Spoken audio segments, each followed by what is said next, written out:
100 Mbps अगर fast Ethernet port है। अगर इन सब चीज़ों को आपको चेक करना है, अब शो इंटरफेस फास्ट इथरनेट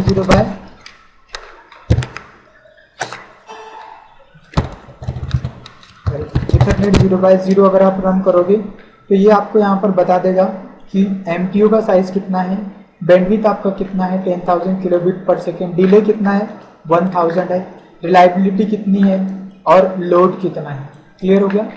तो ये आप इस कमांड से शो इंटरफेस और इंटरफेस का नाम लिखोगे तो आपको वहाँ पर पता चल जाएगा कि क्या बैंडविड्थ और क्या डिले कॉन्फ़िगर्ड है अभी करेंटली लिंक के ऊपर। ठीक है, अब मुझे यहाँ पर EIGRP के अंदर क्या करना, बेस्ट पाथ का सिलेक्शन करना है। तो रिप के अंदर जो बेस्ट पाथ का सिलेक्शन होता था वो किसके बेस पे होता था, होप काउंट के बेस पे। और ये होप मीन्स क्या करता था, राउटर काउंट करता था कि कहाँ से। अब अगर EIGRP के अंदर जो बेस्ट पाथ का सिलेक्शन होता है वो होता है किसके बेस पे, कंपोजिट मैट्रिक के बेस पे।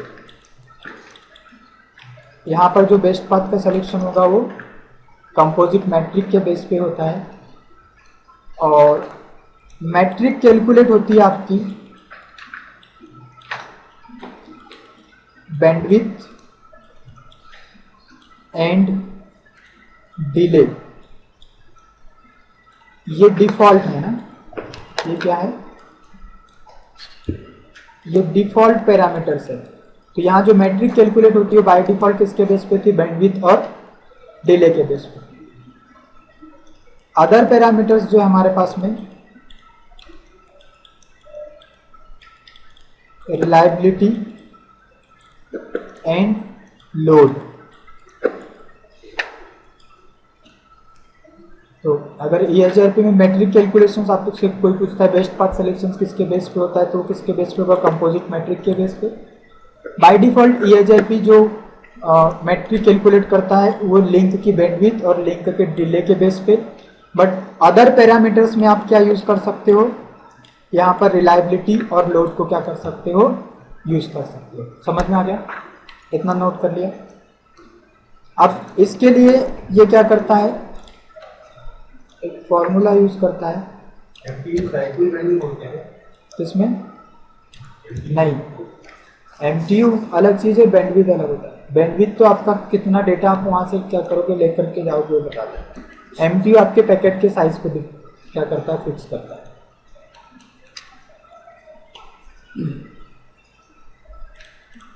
तो अब ये बेस्ट पाथ सिलेक्शंस के लिए फॉर्मूला यूज करता है। फॉर्मूला क्या है आपका मैट्रिक का, तो लिख लेना 10⁻⁷ divided by bandwidth in kbps। Bandwidth जो दोगे आप यहाँ पर किस में दोगे, kbps plus delay divided by 10 into 256। ये आपका EIGRP के अंदर मैट्रिक कैलकुलेशंस का फॉर्मूला है। बैंडविड्थ इज इक्वल टू लिख लेना slowest bandwidth of the link. Bandwidth के प्लेस पे आपको क्या लिखना है, slowest bandwidth of the link. और डिले में लिख लो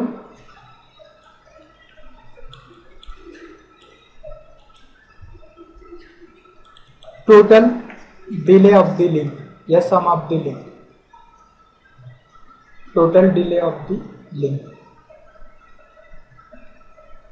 ठीक है, तो हमारे पास में इधर देख लो, अगर R1 को X32 के पास जाना तो दो पाथ है, वाया R2 भी जा सकता है और वाया R4 भी जा सकता है। तो ये क्या करेगा, पहले दोनों लिंक की क्या कैलकुलेट करेगा, इस फॉर्मूले के थ्रू मैट्रिक कैलकुलेट करेगा और जिसकी मैट्रिक क्या होगी सबसे कम होगी वो उसको क्या बनाएगा, अपना बेस्ट रूट बनाएगा।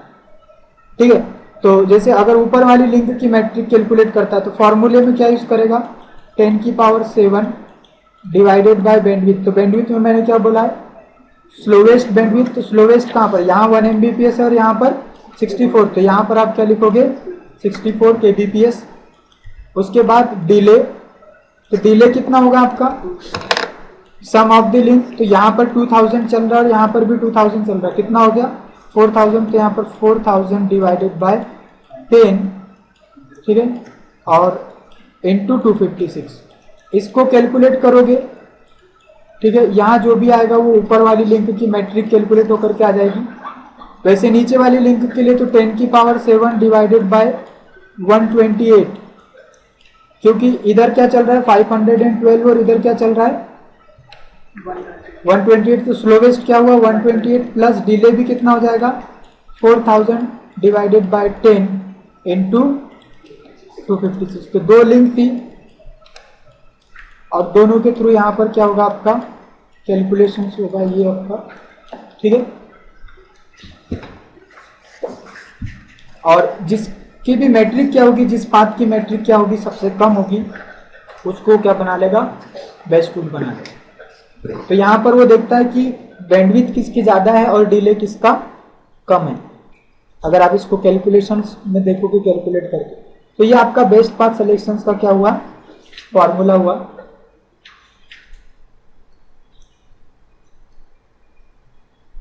ठीक है,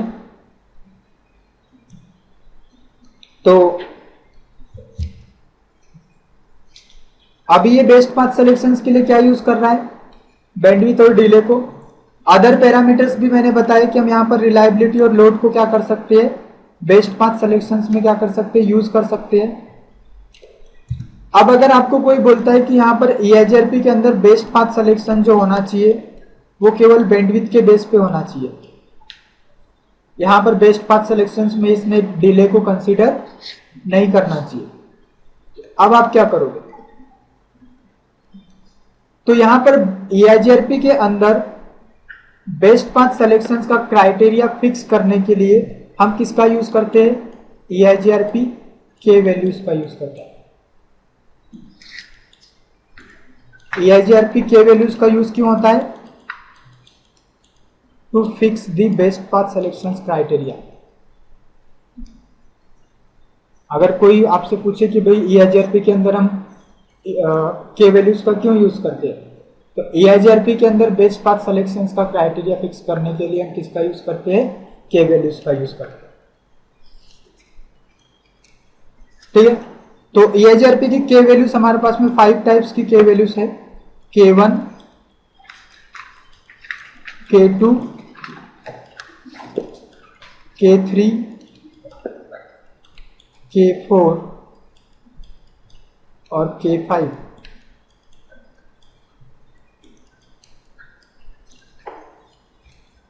K1 का मीनिंग होता है बैंडविड्थ, K3 का मीनिंग होता है डिले, K2 का मीनिंग होता है रिलायबिलिटी,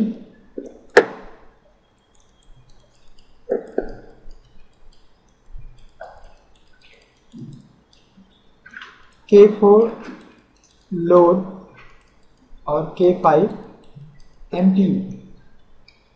तो ये डिफॉल्ट के वैल्यूज है।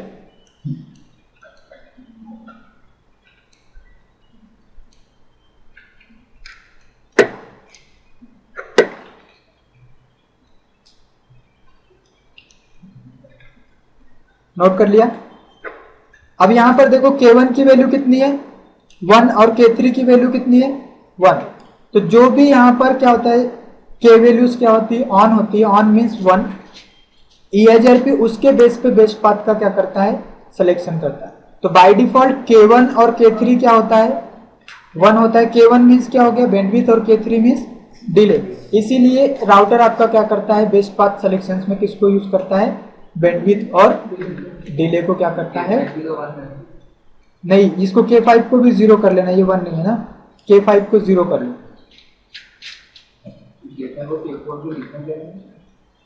K4 means load, MTU maximum transmit unit.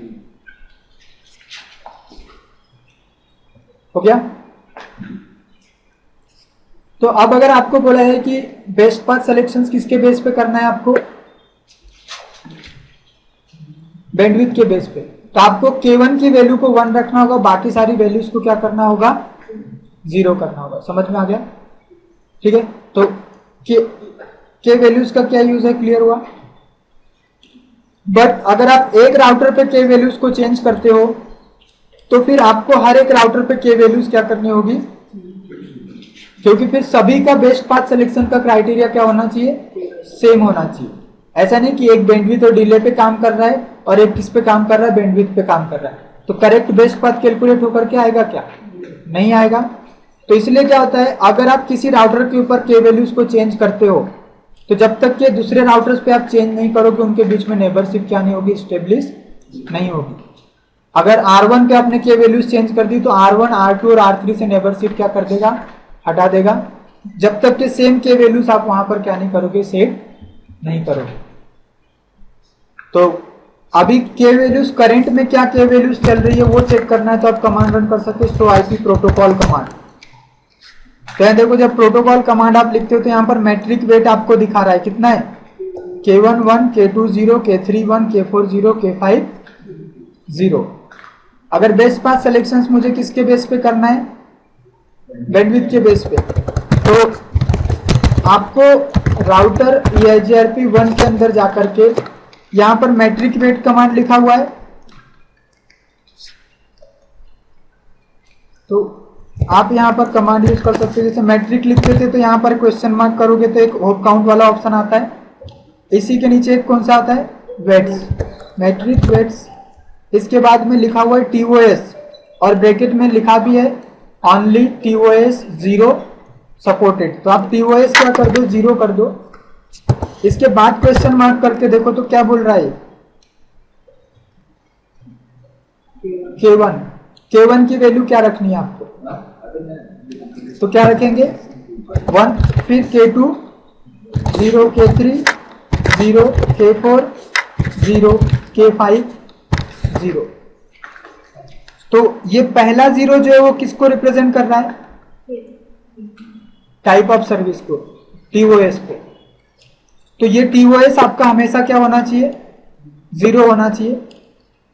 फिर ये सेकेंड किसको रिप्रेजेंट करना है, K1, K2, K3, K4 और K5।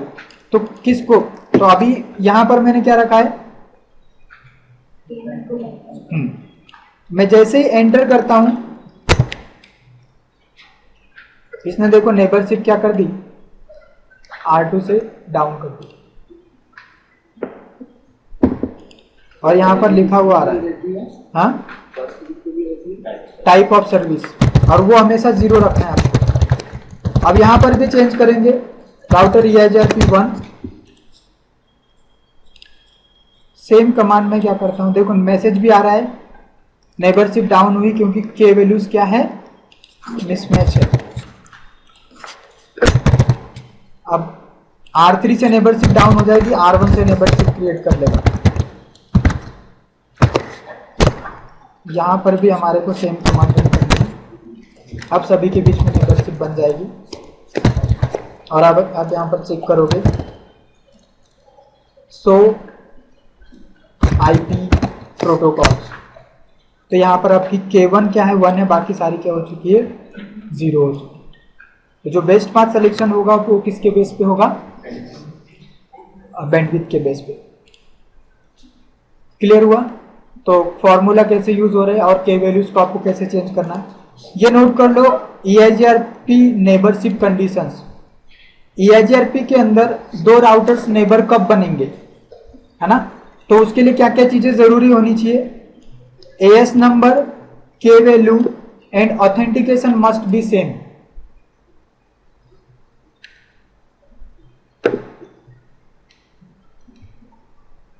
तो अगर दोनों राउटर्स पे के वैल्यू सेम नहीं होगी तो भी वो नेबर नहीं बनेंगे।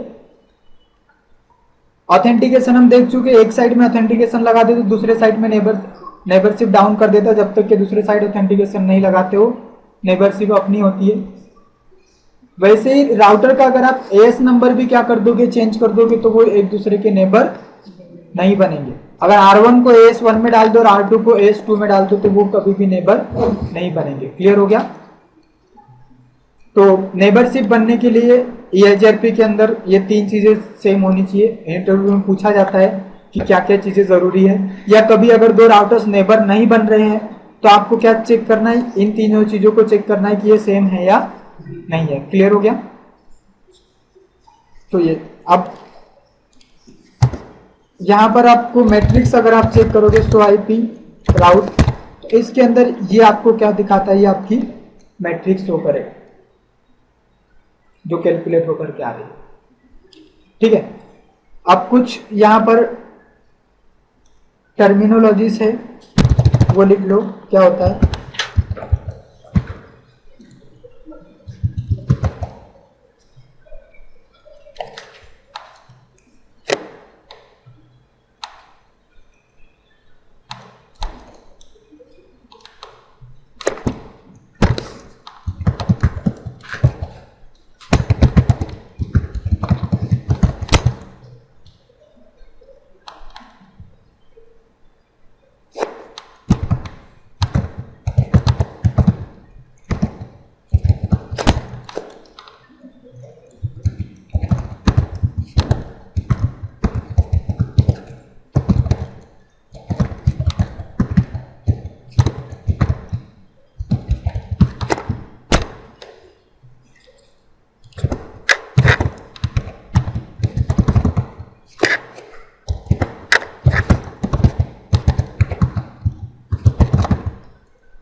सक्सेसर मीन्स बेस फ्रूट, तो ईआईजीआरपी के अंदर जो भी आपका बेस फ्रूट होता है उसको हम सक्सेसर बोलते हैं। Feasible successor means second base fruit, जो भी आपका सेकेंड बेस फ्रूट होगा उसको हम क्या बोलेंगे, फिजिबल सक्सेसर बोलेंगे।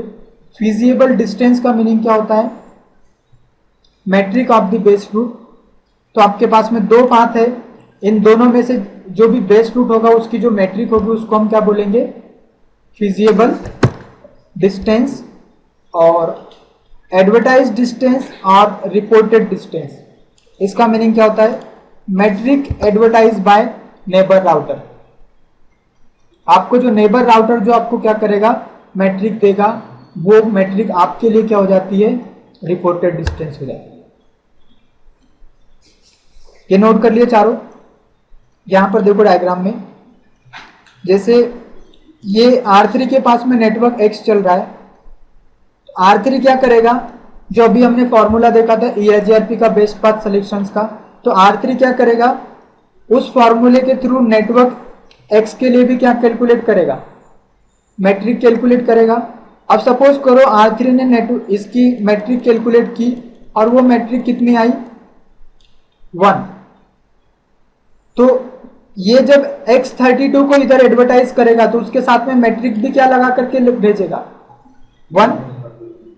और इधर जब X32 को एडवर्टाइज करेगा तो मैट्रिक क्या लगा करके भेजेगा, 1। तो ये R4 के लिए जो वो 1 होगा वो क्या हो जाएगा,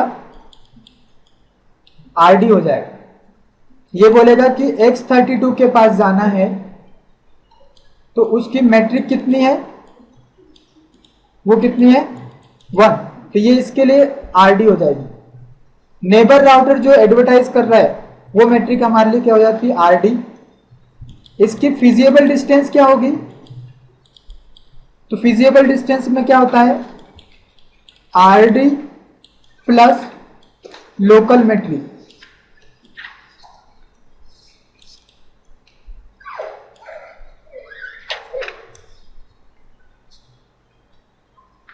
जो उसने क्या किया, एडवर्टाइज किया वो, अब ये अपनी लोकल मैट्रिक भी क्या करेगा, कैलकुलेट करेगा।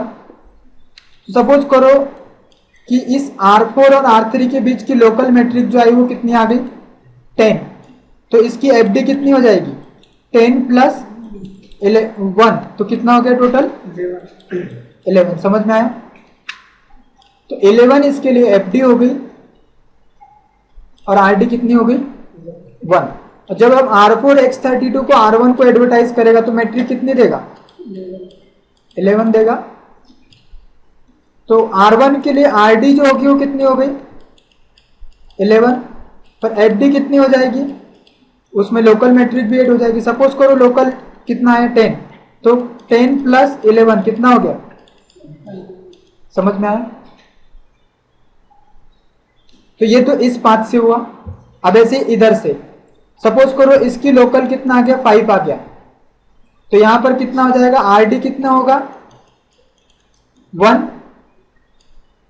क्योंकि इसने क्या एडवर्टाइज किया है 1।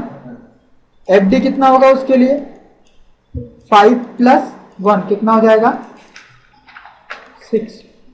इसने एडवर्टाइज किया कितना 6, तो इसके लिए आर डी कितना हो गया 6। एफ डी सपोज कितना होगा, सपोज करो लोकल 5 आया, तो 5 प्लस 6 कितना हो गया 11। तो R1 के पास X32 के पास जाने के लिए दो रास्ते हैं, दो पाथ है। एक से मैट्रिक आ रही 11 और एक से आ रही 21। तो R1 अब फाइनली जो FD इसकी होगी वो कितनी हो जाएगी, तो R1 को X32 के पास जाना है तो उसकी FD कितनी होगी 11, क्योंकि FD का मीनिंग क्या होता है, बेस रूट की टोटल मैट्रिक। ठीक है, तो बेस रूट की जो टोटल मैट्रिक होगी उसको हम क्या बोलते हैं, यहां पर FD बोलते हैं। आगे समझ में? और इसकी RD कितनी हो जाएगी, 2 हो जाएगी, एक 6 जो R2 एडवर्टाइज कर रहा है और एक 11 जो R4 क्या कर रहा है, एडवर्टाइज कर रहा है। तो यहां पर हम देखते हैं टोपोलॉजी में किसी एक पर्टिकुलर नेटवर्क को लेकर के चेक करते हैं। जैसे मैं इस नेटवर्क की बात करता हूं, तो R1 की टेबल, ये टोपोलॉजी टेबल्स में आपको पता चलेगा FD और RD के बारे में। सो IP EIGRP टोपोलॉजी, तो आप यहां पर चेक करो इस नेटवर्क के बारे में देखो। तो ये P मीन्स होता है पैसिव, ये वर्किंग कंडीशन में, एक्टिव जब दिखाएगा मीन्स नेटवर्क में कोई प्रॉब्लम है। तो ये दिखा रहे कि जो 10 का नेटवर्क है वहां पर जाने के लिए 1 सक्सेसर है, मीन्स एक बेस रूट है। FD कितनी है 256। RD कुछ होगी क्या इसके लिए, डायरेक्टली कनेक्टेड नेटवर्क के लिए कभी भी RD नहीं होगी। क्यों? क्योंकि कोई उस नेटवर्क के बारे में कोई दूसरा आपको कभी भी नहीं बताएगा। समझ में आ रहा है? अब यहां पर देखो ध्यान से, इसकी FD कितनी है 256। अब इसकी FD R2 के लिए क्या हो जाएगी, RD हो जाएगी। ये जब इस 10 के नेटवर्क को इधर एडवर्टाइज करेगा तो उसके साथ में कितनी मैट्रिक लगा करके भेजेगा 256। अब चेक करो, सो IP EIGRP टोपोलॉजी, केवल 10 के नेटवर्क पर फोकस करो। 1 सक्सेसर, FD ज्यादा होगी क्योंकि उसमें लोकल मैट्रिक भी ऐड हुई होगी। अब देखो यहां जो ब्रैकेट में आता है, ये पहला जो है ये FD को शो करता है और फॉरवर्ड स्लेश के बाद जो मैट्रिक आती है वो RD को शो करता है। तो इसके लिए जो FD थी वो R2 के लिए क्या हो गई, RD होगी, और उसमें टोटल मैट्रिक ऐड करके उसने क्या बना दिया, उसको ये FD बना दिया। समझ में आया? अब यहां जो FD है वो R3 के लिए क्या हो जाएगा, RD हो जाएगा। सो IP EIGRP टोपोलॉजी, तो यहां पर देखो 10 के नेटवर्क के लिए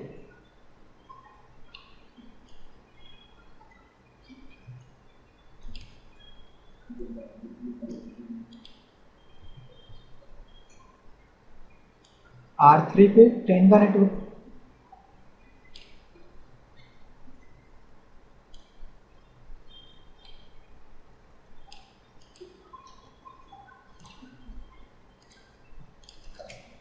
ऐसे क्यों आ रहा है?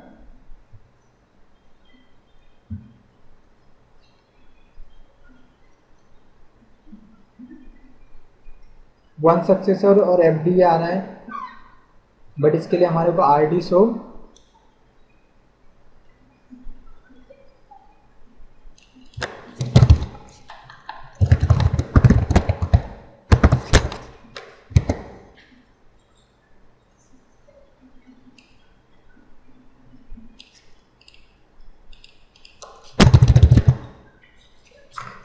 मैं इसके लुकबैक के लिए चेक करते एक बार 50.0 को देखते हैं R3 में। सो IP AGRP टोपोलॉजी। तो जो 50.0 जो है वो कितना आ रहा है 56 से, तो इसके लिए 50.0 के लिए ये RD हो गया और ये क्या हो गया FD हो रहा है। अब इधर कितना आ रहा है,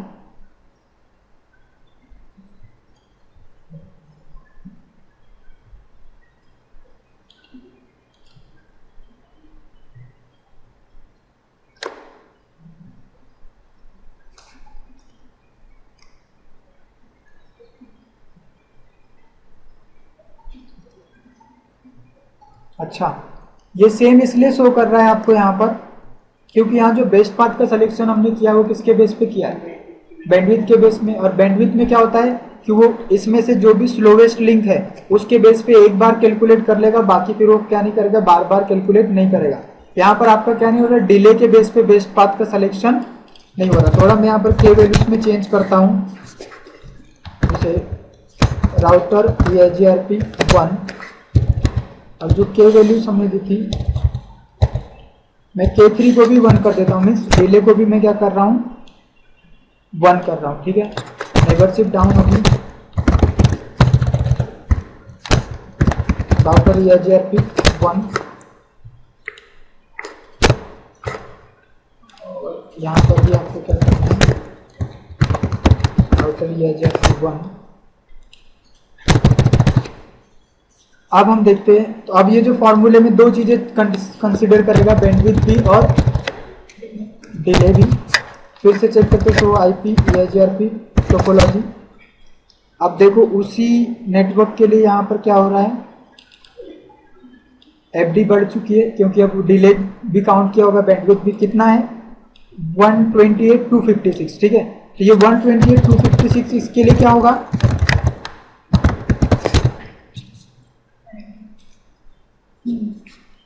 128/256 RD हो गया, FD इसकी बढ़ गई 4096,600। यहाँ पर क्या होगा वो